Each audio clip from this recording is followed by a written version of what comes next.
사무엘하를 여러분들하고 좀 나누고 싶습니다. 원래는 제 설교 제 차례가 아닌데 어떻게 하다 보니까 제가 사무엘 상하를 여러분들하고 다 이렇게 나누게 됩니다.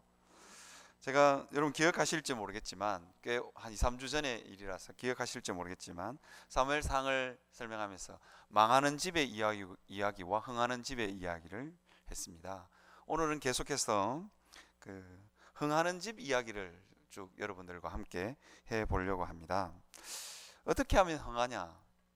우리는 인생을 살면서 또 아니면 세상살이를 살면서 다 흥하고 싶죠. 우리 집안이 흥했으면 좋겠다. 그런 생각을 안 하는 사람이 없을 겁니다.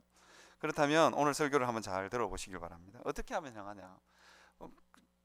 대답은 굉장히 간단한 것 같아요. 여호와께서 함께 계시면 그 집은 흥합니다. 이 다윗의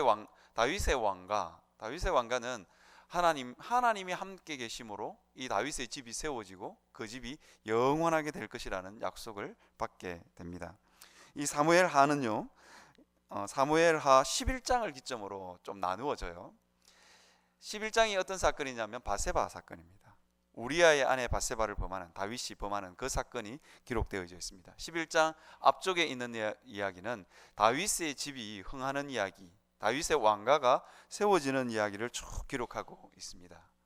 그렇게 승승장구하던 이 다윗의 왕가 이야기가 11장 이후로 우리아의 아내 바세바를 범한 사건 이후로는 계속해서 어두운 이게 반란이 일어나고 그 집안에 우환이 터지고 이런 일들이 계속해서 일어나는 것을 볼 수가 있습니다. 그래서 11장을 기점으로 이 이야기 분위기가 완전히 달라져요. 11장 앞쪽에서는 참 신나는 이야기, 흥하는 이야기가 계속해서 기록되어져 있습니다. 그리고 11장 이후의 내용에서는 굉장히 어둡습니다. 죽고 쫓기고 반란이 일어나고 그런 이야기들로 온역이 그 땅 가운데 퍼지는 것으로 사무엘하가 마무리되고 있습니다. 저는 오늘 여러분들과 함께 이야기를 하면서 11장 앞쪽의 이야기와 뒤쪽의 이야기 두 부분으로 나눠서 여러분들과 함께 좀 나누려고 합니다. 사무엘하의 앞쪽의 이야기는 다윗의 왕가가 쭉 세워지는 이야기입니다. 다윗이 탁월한 군사 정치가인지는 인지는 모르나 이게 사무엘 상하가 우리에게 보여주고 있는 건 다윗의 위대함이나 다윗의 그 능력의 출중함이나 그것을 부각시키고 있지 않습니다. 오직 하나님이 어떻게 다윗을 세워가는가, 다윗 왕가를 세워가는가에 대해서 초점이 맞추어져 있습니다. 우리는 때때로 우리의 삶을 바라보면서 우리 집안을 바라보면서 집안이 좀 흥하려면 자식들이 공부를 많이 해야 돼, 자식들이 외국 유학 정도는 갔다 와야 돼, 뭐 이 정도를 다 생각해요. 그런데 이게 다윗의 이야기에 빗대어 본다면 전혀 그렇지 않다는 것입니다. 하나님이 어떻게 함께 하느냐 함께 하지 않느냐에 따라서 집안이 흥하기도 하고 망하기도 한다 하는 것입니다. 우리는 때때로 하나님 아닌 다른 것들을 움켜쥐는 경우가 종종 있어요. 그것에 우리가 목숨을 겨누는 경우도 종종 있습니다. 다윗은 안 그랬냐? 다윗도 그랬어요. 모든 인생들이 그런 것 같아요. 죄를 지은 모든 인생들은 하나님의 방법으로 흥하거나 하나님의 방법대로 살아가려고 하지 않습니다. 다 내가 핸들링할 수 있는, 내가 통제할 수 있는 내 삶을 내가 통제하고 싶은 유혹에 빠질 때가 종종 많지요. 이것이 인생입니다. 그래서 되도록이면 내 삶을 안전하게 하기 위해서 이게 뭔가를 모으기도 하고 또 높은 지위를 차지하려고 하기도 합니다. 그런데 거기에 인생이 흥하고 망하는 것이 그것이 좌우하지 않더라 하는 것입니다. 그것을 사무엘하는 우리에게 적나라하게 보여주고 있습니다. 사울이 죽었어요. 사울이 죽고 난 이후에 이제 다윗이 애가를 짓습니다. 누구를 슬퍼하는 애가냐? 사울 왕과 요나단이 죽은 것에 대한 그 슬픈 애가를 지어서 온 이스라엘에게 노래로 이렇게 알려주게 됩니다. 그런데 이제 다윗이 그러고 나서 다윗이 정치적인 정략적인 전술을 써요. 그게 뭐냐면 길르앗 야베스 사람에게 자기의 왕됨을 알리는 겁니다. 길르앗 야베스 사람이 누구냐? 길르앗 야베스 사람들은 사울이 블레셋에게 죽었을 때, 이게 전사했을 때 그 사울의 시체를 거두어 준 족속입니다. 그러다 보니까 다윗이 가만히 생각해 보는 거예요. 이스라엘이 내게로 다 돌아올 것 같은데 마지막까지 저항할 것 같은 족속이 어디냐? 이 길르앗 야베스 사람들인 거예요. 길르앗 야베스 사람들은 그럴 만한 이유가 있어요. 어떤 일이냐면, 암몬 사람 나하스가, 사울이 처음 왕이 되고 난 이후에 암몬 사람 나하스가 쳐들어옵니다. 그리고는 길르앗이 도저히 암몬 사람을 이길 수가 없을 것 같은 거예요. 그러니까 이제 언약을 제안합니다. 우리 그냥 화평하자, 화평의 조약을 맺자. 그렇게 이야기하니까 이 암몬 사람 나하스가 군대를 몰고 와서 뭐라고 그러냐면, 너희 오른 눈을 다 빼라. 너희 오른 눈을 다 뽑으면 내가 언약해 주겠다. 그렇게 이야기합니다. 그래서 조금만 기다려봐. 이 소식이 누구에게 들어가냐면 사울에게 들어가죠. 사울이 이제 그 이야기를 듣고 너무 분해서 소 한 겨리의 소를 잡아서 각을 다 떠서 12지파에게 다 보내는 거예요. 그래서 이 사울의 이 거룩한 분노 때문에 이게 구원을 받은, 암몬 사람 나하스의 손에서 구원을 받은 사람이 누구냐? 길르앗 야베스 사람들이에요. 이 길르앗 야베스 사람들이 그래서 사울이 전사했을 때 이게 은혜를 갚은 거예요. 이게 길르앗 야베스 사람들에게 사울이라는 사람은 완전히 구원자죠. 우리가 마치 이렇게 어느 지역에 혜택을 준, 어느 지역에 굉장히 큰 혜택을 준 대통령을 잊지 못하듯이, 뭐 이게 영남이든 호남이든 잊지 못하는 대통령 하나쯤은 있잖아요. 이게 수혜를 많이 입은 거예요. 그러니까 다윗이 어떤 계산을 했냐면 길르앗 야베스 사람들을 칭찬하는 거예요. 야, 너희네들 전사한 사울의 장례를 치러줬다니 너무 고맙다. 그리고 나 왕 됐거든. 이 이야기를 합니다. 은근슬쩍 길르앗 야베스 사람들을 통해서 그 나라가 북쪽 이스라엘 사람들 10지파가 자기에게로 오기로 바랬던 것 같아요. 장깨를 부린 거죠. 그런데 하나님은 그것이 전혀 통하지 않게 합니다. 않게 합니다. 그 다음에 다윗이 또 하나의 정략적인 술수를 써요. 그게 뭐냐면 아브넬입니다. 아브넬이 가만히 있다가 이 사울의 아들 이스보셋과 함께 마하나임에서 나라를 다시 재건해요. 근데 이제 아브넬이 사울의 군대 장관이었는데 참 전투를 잘하는 그런 그 장군이었어요. 그런데 그 장군의 손을 힘입어서 이게 점점 망해가는 한 집안의 왕자가 왕이 되었으니 아브넬의 손에 꼭 잡혀서 사는 거예요. 그런데 어느 날 이 아브넬이 어떻게 하냐면 사울의 첩 리스바와 통관합니다.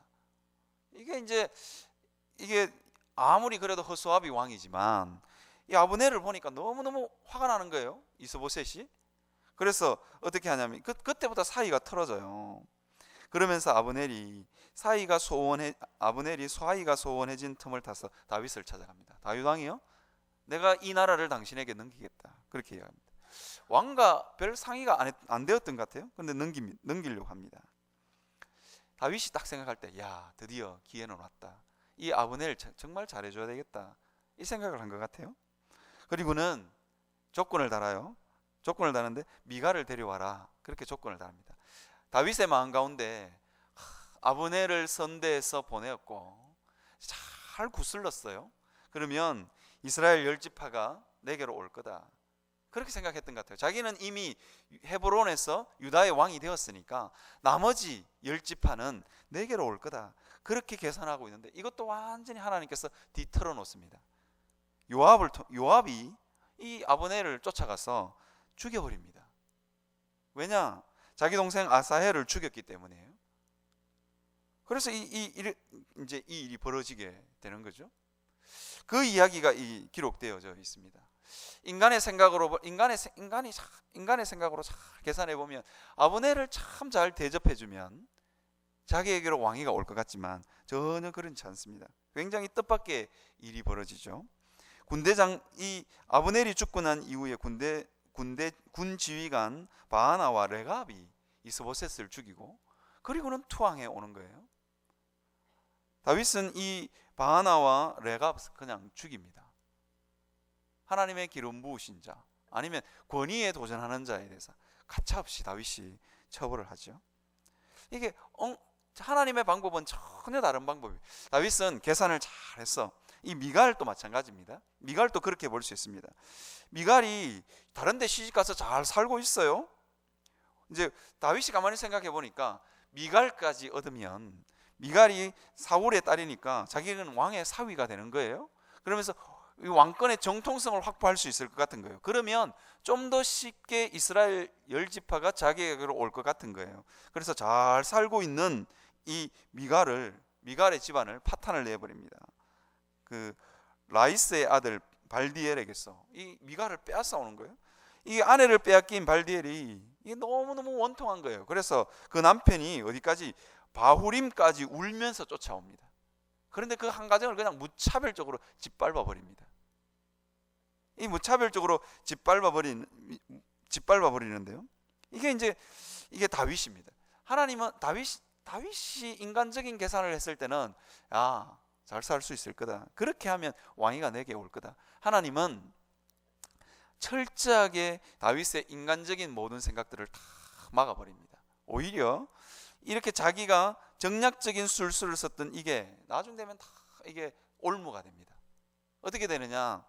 이게 이제 여러분 잘 아시죠? 미갈이 하나님의 법궤가 이게 예루살렘 성으로 들어올 때 다윗이 바지가 내려가는 줄도 모르고 춤을 추죠.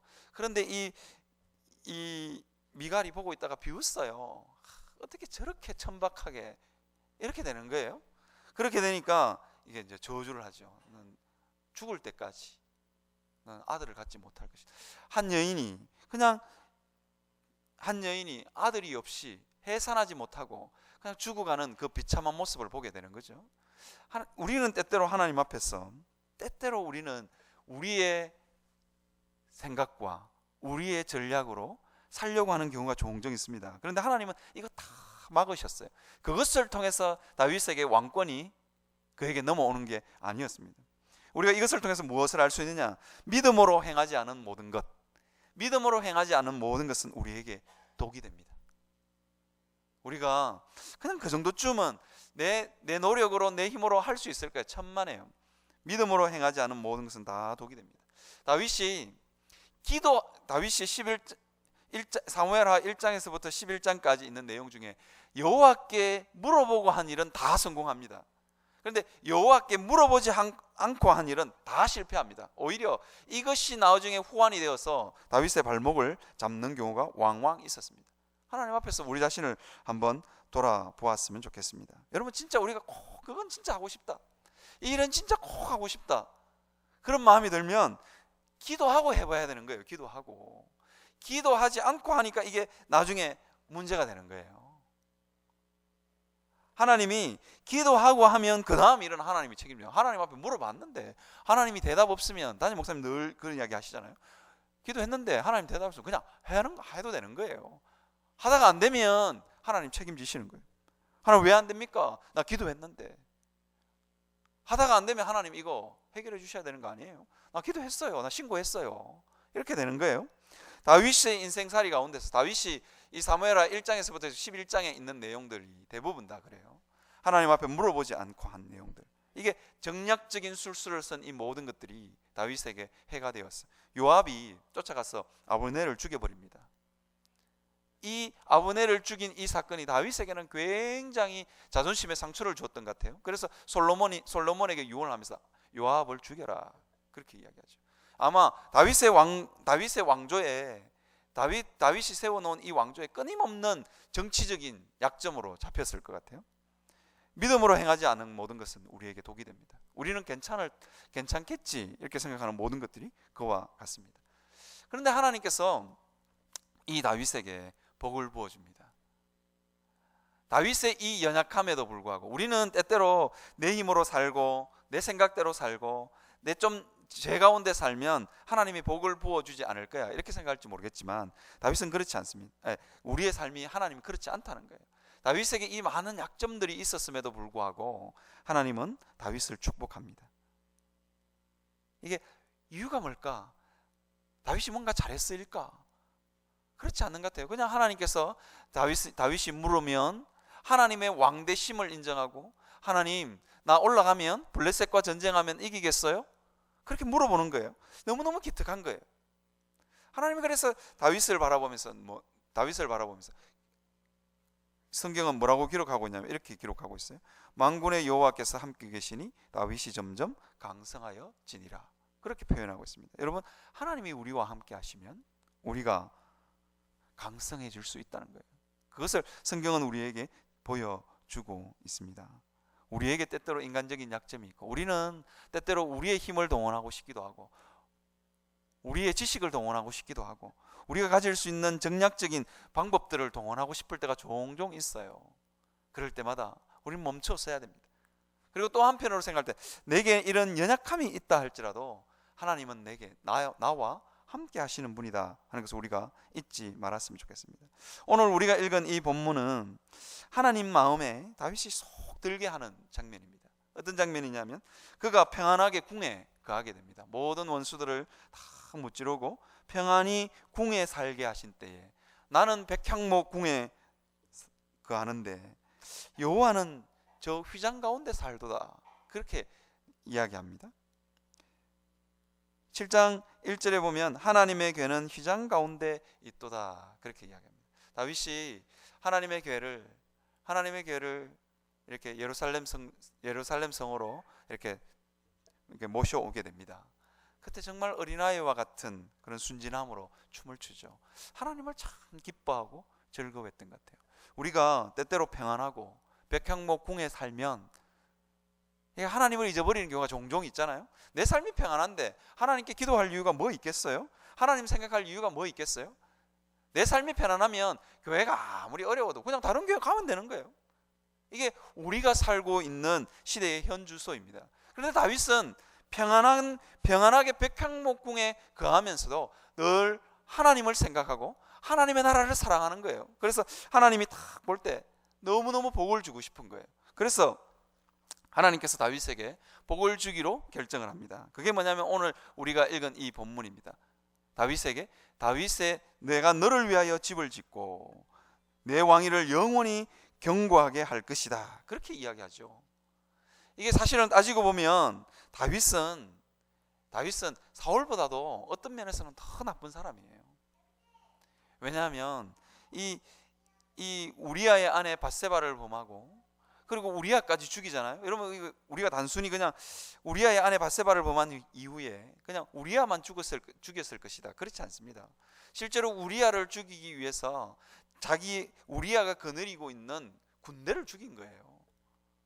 우리아만 그냥 맨 앞자리로 갔겠습니까? 그렇지 않다는 거예요.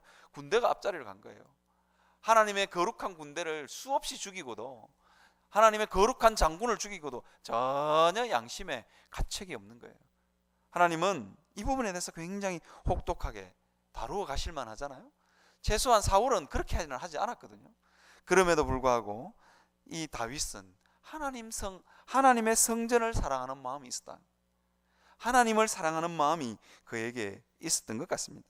우리가 이것을 한번 잘 기억했으면 좋겠습니다. 여러분, 우리가 하나님을 사랑하는 것, 하나님 성전을 사랑하는 것, 이게 우리에게 복이라는 거예요. 그래서 하나님께서 다윗에게 그 약속을 해주는 거예요. 내가 너를 위하여 집을 지어주겠다. 그리고 내 왕위가 영원히 견고하게 할 것이다. 여러분, 다윗의 이 아들들, 그러니까 다윗의 후손들은 이 앞으로 등장하게 되는 이스라엘의 왕들은 나쁜 짓은 다 골라서 해요. 그런데 하나님이 이걸 기억하시는 거예요. 이 다윗의 언약을 기억해서 이 다윗 왕가를 하루아침에 그냥 사울에게서 왕위를 빼앗듯이 그렇게 안 빼앗았다는 거예요. 그 이유가 뭐냐? 언약 때문입니다. 언약 때문. 그래서 여러분, 때때로 우리가 하나님 앞에서 하나님 나라를 위해서, 하나님 성전을 위해서 정말 아름답게 하나님께 한번 드릴 수 있는 우리가 되었으면 좋겠어요. 하나님 마음에 너무 속 도는 거예요. 하나님, 나는 백향목 궁에 사는데 여호와에게는 휘장 가운데 있도다. 그러면서 다윗이 하나님 앞에 하나님의 성전 지어줄 마음이 있는 거예요. 하나님이 그걸 너무 기쁘게 받으셨던 것 같아요. 때때로요, 저는 목사잖아요. 그래서 같은 동료 목사님들을 보면 때때로 부러울 때가 있어요. 어떤 사람이 부러우냐, 자기 아버지가 목사인 분이 참 부러워요. 저는 그냥 슬렁슬렁 목회를 하는데도 잘 돼. 저처럼 이게 신앙의 1세대로 태어나서 그냥 목사 된 사람은 그런 거 보면 좀 얄밉기도 하고 좀 부럽기도 하고 그래요. 그런데 어떻게 하겠어요? 그 아버지가 목사의 삶을 살면서 하나님 나라를 위해서 충분히 수고했으니까 하나님께서 그 복을 아들에게 부어주는 거예요. 이게 아들에게 부어주는 이게 성경적인 근거가 있더라고요. 나를 사랑하고 내 계명을 지키는 자에게는 하나님께서 천대까지 은혜를 베풀어 주시겠다. 이게 언약적인 복 아닙니까? 하나님이 그것을 약속해 주셨어요. 하나님의 성전을 사랑하는 자에게 하나님께서, 나를 사랑하는 자에게, 나를 사랑하고 내 계명을 지키는 자에게 내가 천대까지 은혜를 베풀겠다. 그렇게 약속하는 거예요. 우리는 다 우리 집안이 잘 되기를 바라고 내 자녀들이 잘 되기를 바라죠. 그럴 때마다 여러분, 우리가 하나님 앞에서 기억했으면 좋겠습니다. 하나님 마음에 속 드는 다윗을 볼 때 다윗이 이 마음을 다 이야기했어요. 인간적인 약점도 있고 그에게는 수많은 약점들도 있었음에도 불구하고 하나님이 그 약속을 해주시는 거예요. 내가 너를 축복하겠다. 내가 너의 왕위를 영원토록 경고하게 할 것이다. 네가 나를 위해서 집을 짓는다 그러니 내가 너를 위해서 집을 지어줄게. 그 이야기를 하고 있는 것입니다. 여러분, 하나님 마음에 속 드는, 하나님이 너무 보실 때마다 너무 난 너에게 복을 부어주고 싶다, 그 마음이 들 만큼 그렇게 하나님을 섬기시는 여러분들이 되시기를 바랍니다. 저는 이 설교를 준비하면서 마음 한쪽이 좀 서릿하더라고요. 지지리도 나는 복이 없네. 우리 아버지는 목사님도 아니셨고 이제 다 이제 연세가 드셔가지고 이제 힘이 없을 때 예수님 믿는 그런 분이거든요. 참 가슴 한쪽이 이렇게 좀 허전하고 좀 속상하더라고요. 그래서 이 본문을 계속 묵상하면서 제가 뭘 했냐, 그런 사람들은 어떻게 해야 되느냐, 그런 사람들은 어떻게 이 언약적인 복에 동참하느냐. 우리가 잘 기억해야 될 게 있어요. 뭐냐면 하나님 마음에 진짜로 속 들게 한 사람이 있어요. 그분이 누구냐? 예수 그리스도입니다. 그래서 예수님이 세례받고 올라갈 때 이는 내 사랑하는 자요 내 기뻐하는 자라, 그렇게 이야기하거든요. 이 세상에 예수님만큼 하나님 마음에 속 든 사람이 어디 있겠어요? 예수님이 십자가를 그렇게도 지기 싫었는데 십자가를 집니다. 하나님께서 하늘에서 예수님이 십자가를 지시고 창과 옆구리에 창이 찔리고 가시관을 쓰시고 온몸에 있는 피와 물을 다 쏟아내실 때 하나님이 하늘에서 보시면서 무슨 생각을 하셨을까요? 어떻게 저렇게 나를 이렇게도 사랑할 수 있을까? 어떻게 저렇게 자기 모든 것을 다 들여서 나를 사랑할 수 있을까? 그 생각하지 않았겠어요? 내가 저 예수가 뭔가를 원한다면, 뭔가 해주기를 원한다면 뭐든지 다 해주겠다, 그 생각하지 않았겠어요? 자기를 위하여 목숨을 버리는데. 그러더라고요. 어느 부목사님이 너무 마음에 들었대요. 왜 마음에 들었냐? 당회를 들어가면 모든 장로님들이 목사님을 확 공격하는 거예요. 목사님이 너무 억울하셨어요. 근데 이 부목사가, 원래 부목사는 당에 들어가면 입을 다물고 있어야 되는데 이 부목사가 고함을 한번 친 거예요. 우리 목사님 그런 분 아니에요 이러면서. 그래서 유학도 보내주고 다 할 거 다 했다 그러더라고요.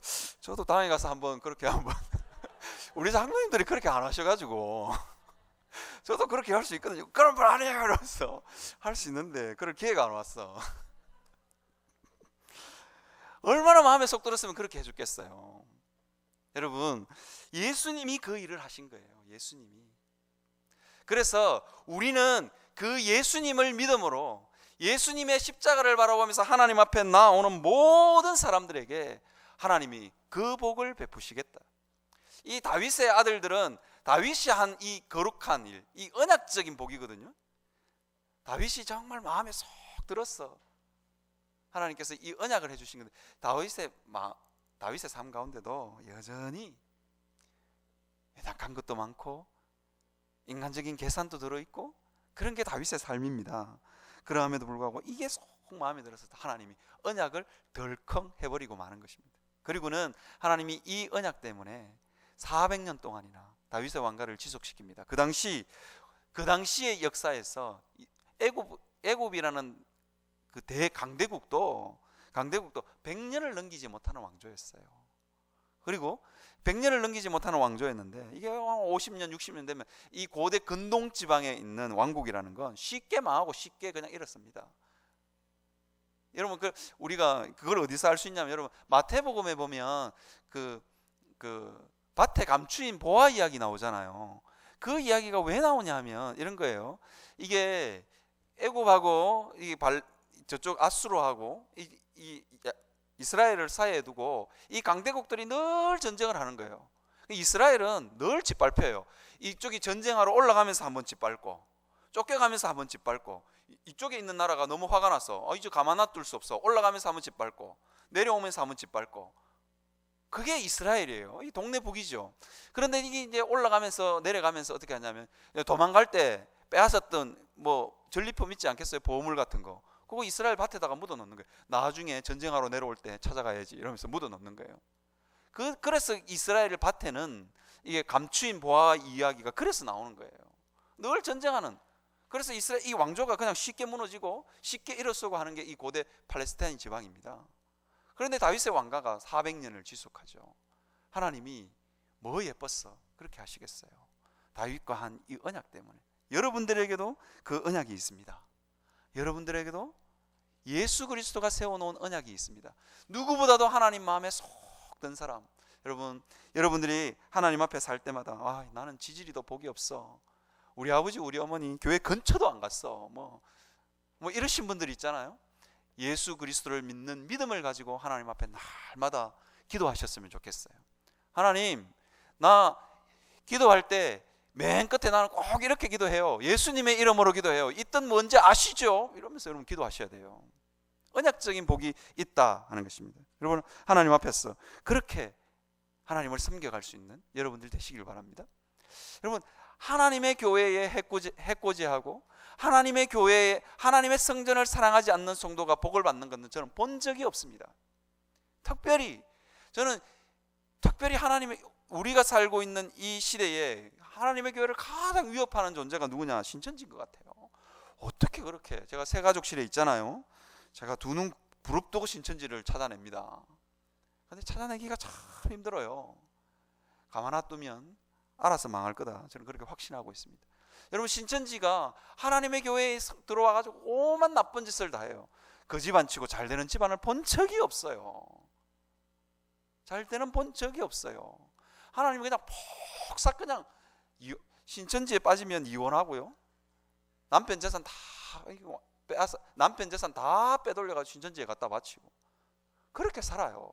그런데 왜 거기가 좋은지 모르겠어요. 나중에는 나오고 싶어도 못 나와.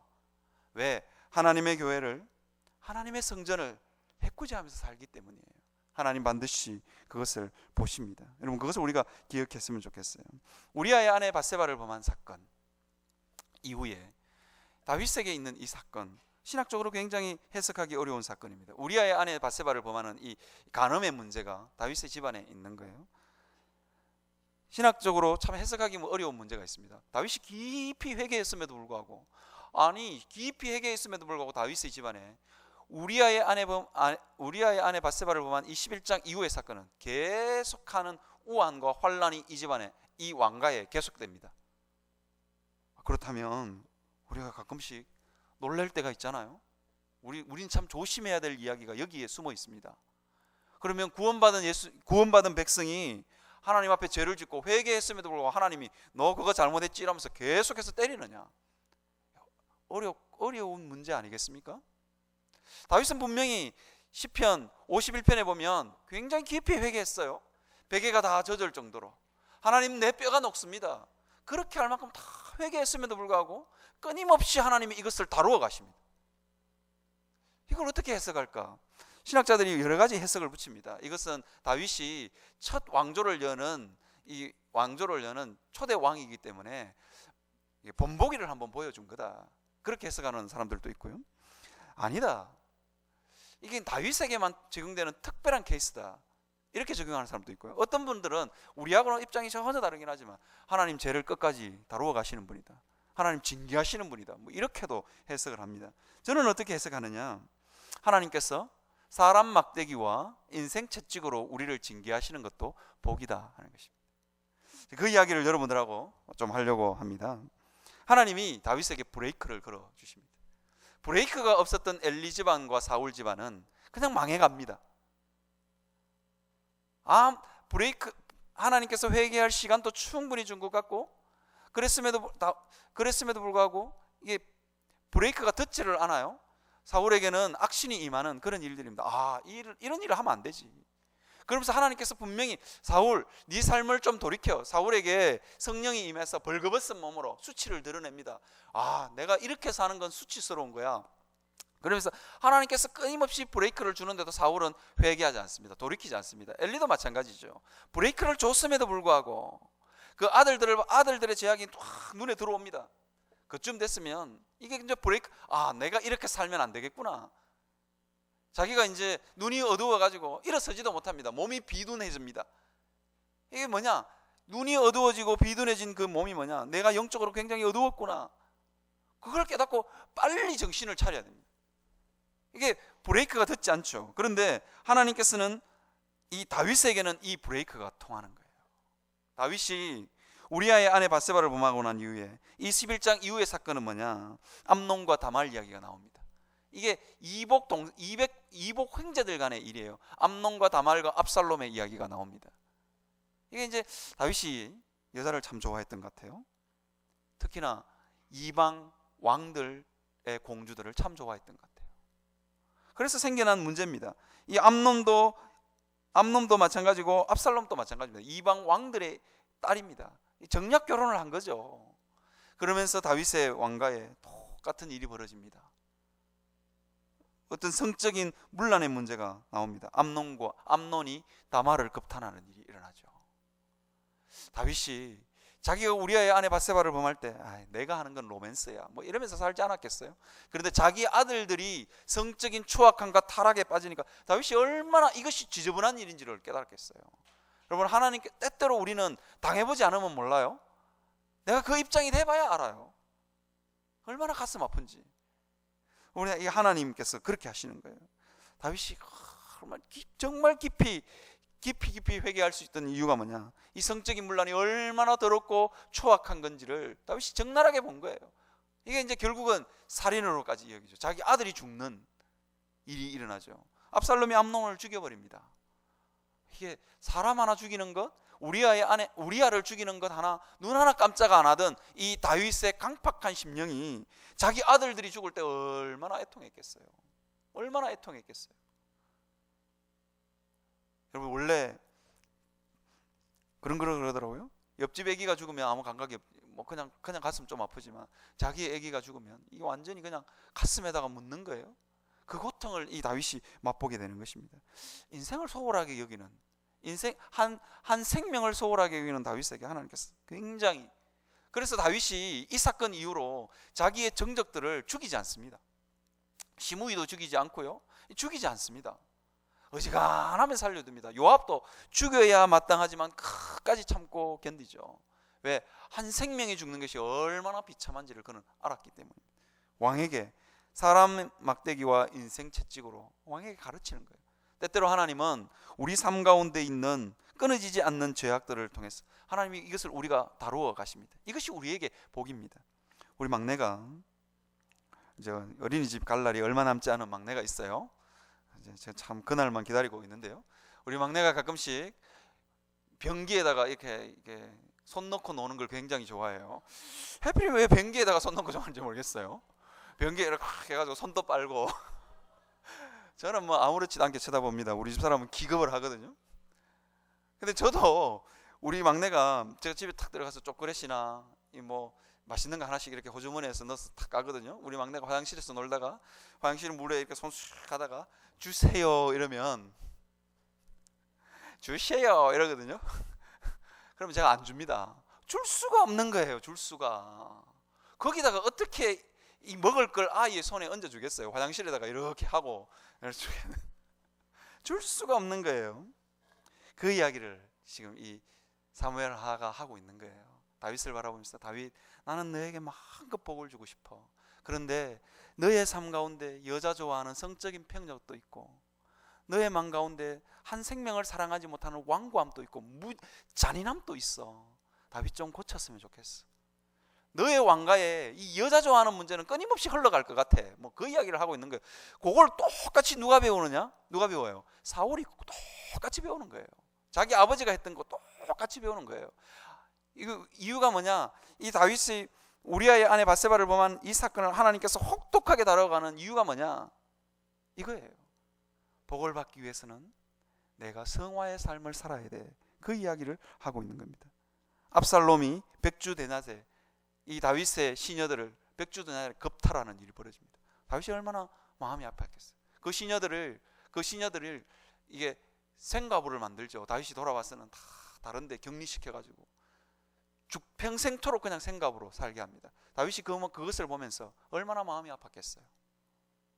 이 성적인 문란함이 얼마나 우리 삶을 파괴시키는지 그는 온몸으로 아마 일평생 그 가슴에 꼭 완전히 그냥 새겨졌을 것 같아요. 하나님 때때로 우리에게 그렇게 하십니다. 하나님이 때때로 우리에게는 참 가슴 아프긴 하지만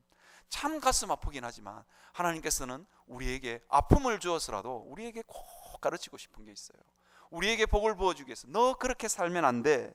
너 그 부분만큼은 반드시 좀 고쳐야 돼. 그 이야기를 하고 있는 것입니다. 하나님 때때로 우리에게 그렇게 하십니다. 다윗이 제가 앞쪽에서 말씀드렸던 것처럼 정치적인 전략가예요. 정략적인 전술을 사용합니다. 근데 그 정략적인 전술의 정점이 어디냐? 요나단의 아들 모비보셋을 자기 왕궁에 데리고 있는 거예요.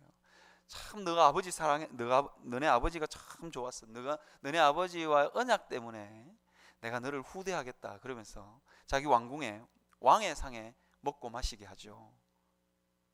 왕의 상에서 먹고 마시게 합니다. 이게 어째 보면 야 다윗 정말 대단하네 이런 생각도 하겠지만 사실은 볼모예요. 모비보셋을 통해서 사울의 왕가가 다시 일어날지도 모르겠다는 이 전략적인 생각, 이 잔머리가 굉장히 잘 돌아가는 다윗이죠. 그런데 이게 압살롬에게 쫓기는 반역 사건을 통해서 이 정략적인 계산이 다윗의 인생을 얼마나 황폐하게 만드는지를 그대로 보여주고 있습니다. 이게 시바가 찾아오죠. 시바가 찾아와서 야 모비보셋이 드디어 왕에게 변심을 했습니다. 모비보셋이 다윗을 따라 나서야 되는데 안 따라 나서는 거예요. 시바도 마찬가지예요. 시바도 다윗 왕에게 모비보셋이 그런 잘못을 했어요. 그러면서 막 난리예요. 그리고는 다윗이 돌아올 때 모비보셋이 돌아옵니다. 저는 다리가 절름거렸어. 못 따라갔어요. 뭐 이렇게 이야기해요. 그런데 다윗이 판단을 하지 못합니다. 시바가 잘된 건지 모비보셋이 잘된 건지. 아마도 모비보셋에게 흑심이 있지 않았을까. 왜냐하면 시바하고 모비보셋하고 재산을 반 나누라 그러거든요. 시바에게 처음에는 다 니다 해라. 모비보셋의 재산 다 네 거다. 그렇게 하고 왔는데 돌아와서는 반 나누라 그럽니다. 정략적인 이 전술이 다윗의 인간관계를 파괴시킵니다. 아마 평생토록 참 마음이 서릿하지 않았겠어요? 이게 시바와 모비보셋을 보면서 사람의 마음속에 뭐가 들어있는지를 모르는 거예요. 우리가 때때로 머릿속에 참 많은 계산을 하고 이게 정말로 정략적으로 전술적으로 살지만 이게 하나님 보실 때 그것도 정당하지 못하더라는 것입니다. 이게 다윗이 늘 정적들의 아픔 가운데 이 갈등 가운데 늘 놓이거든요. 믿지를 못하는 거예요. 이것이 다윗입니다. 여러분 이 요한복음에 보면 나다나엘을 가리켜서 하나님 말하냐면 예수님이 뭐라고 하냐면 내 속에 간사함이 없도다 그렇게 이야기합니다. 이게 간사함이 없는 것 그것도 한 인생이 살면서 이게 복이에요. 복. 내 속에 간사함이 없다. 이게 다윗은 그것을 본 거예요. 자기의 정략적인 것. 이게 시바와 모비보셋의 사건을 통해서 끊임없이 그 부분을 보는 거예요. 내가 계산을 잘했어. 미가를 데리고 오면 아브넬을 잘 구슬리면 내게 왕이 될 거다. 이 정략적인 전술들이 끝내는 다윗에게 발목을 잡는 일들이 벌어지는 거죠. 우리가 한번 우리의 삶을 잘 돌아보셨으면 좋겠습니다. 때때로 우리는 하나님 앞에서 우리가 잘못했어. 하나님 앞에 우리는 때때로 징계를 받을 때도 있고 그런데 그 징계가 오히려 우리에게 복임을 하나님께서 복의 그릇으로 우리를 다듬어 가시는 하나님의 손길임을 우리가 명심했으면 좋겠습니다. 다윗이 이렇게 이야기합니다. 다윗이 그 고난 가운데 있으면서도 다윗이 끝끝내 하나님을 놓지 않습니다. 그 고백이 어디서 나오느냐? 시므이에게 쫓기면서, 시므이가 먼지를 날리면서 다윗을 욕합니다. 쫓겨가는 아들에게 쫓겨가는 이 다윗을 욕을 합니다. 먼지를 날리고 돌을 던지면서 욕을 저주를 퍼붓습니다. 이 피 흘린 자야, 이 피 흘린 자야 이러면서 저주를 퍼붓습니다. 그럴 때 다윗이 뭐라 그러냐? 다윗은 끝까지 하나님 앞에 소망을 둡니다. 혹시 저 저주로 말미암아, 저 저주가 저 원통함을 갑자기 기억이 안 나는데 17장 한번 보겠습니다.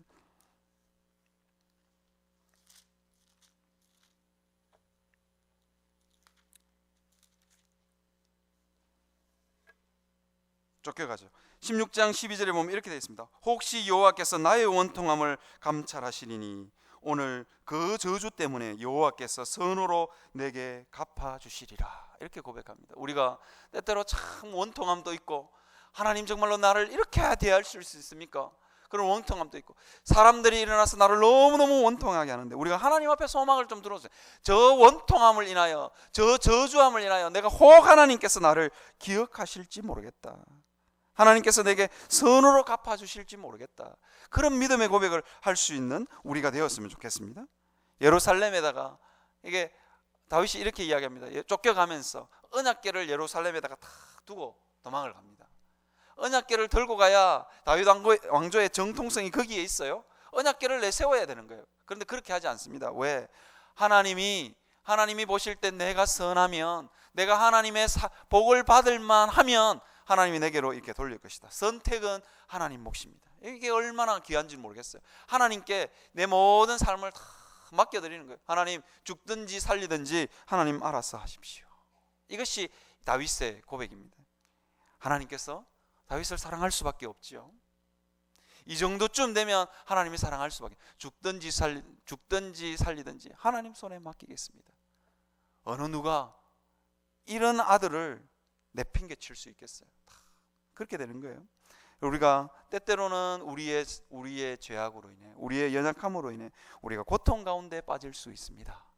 그럴 때마다 하나님을 기억했으면 좋겠습니다. 하나님 손에 내 인생이 달려 있습니다. 그렇게 고백하며 살아가는 여러분들이 되시기를 바랍니다. 시간 다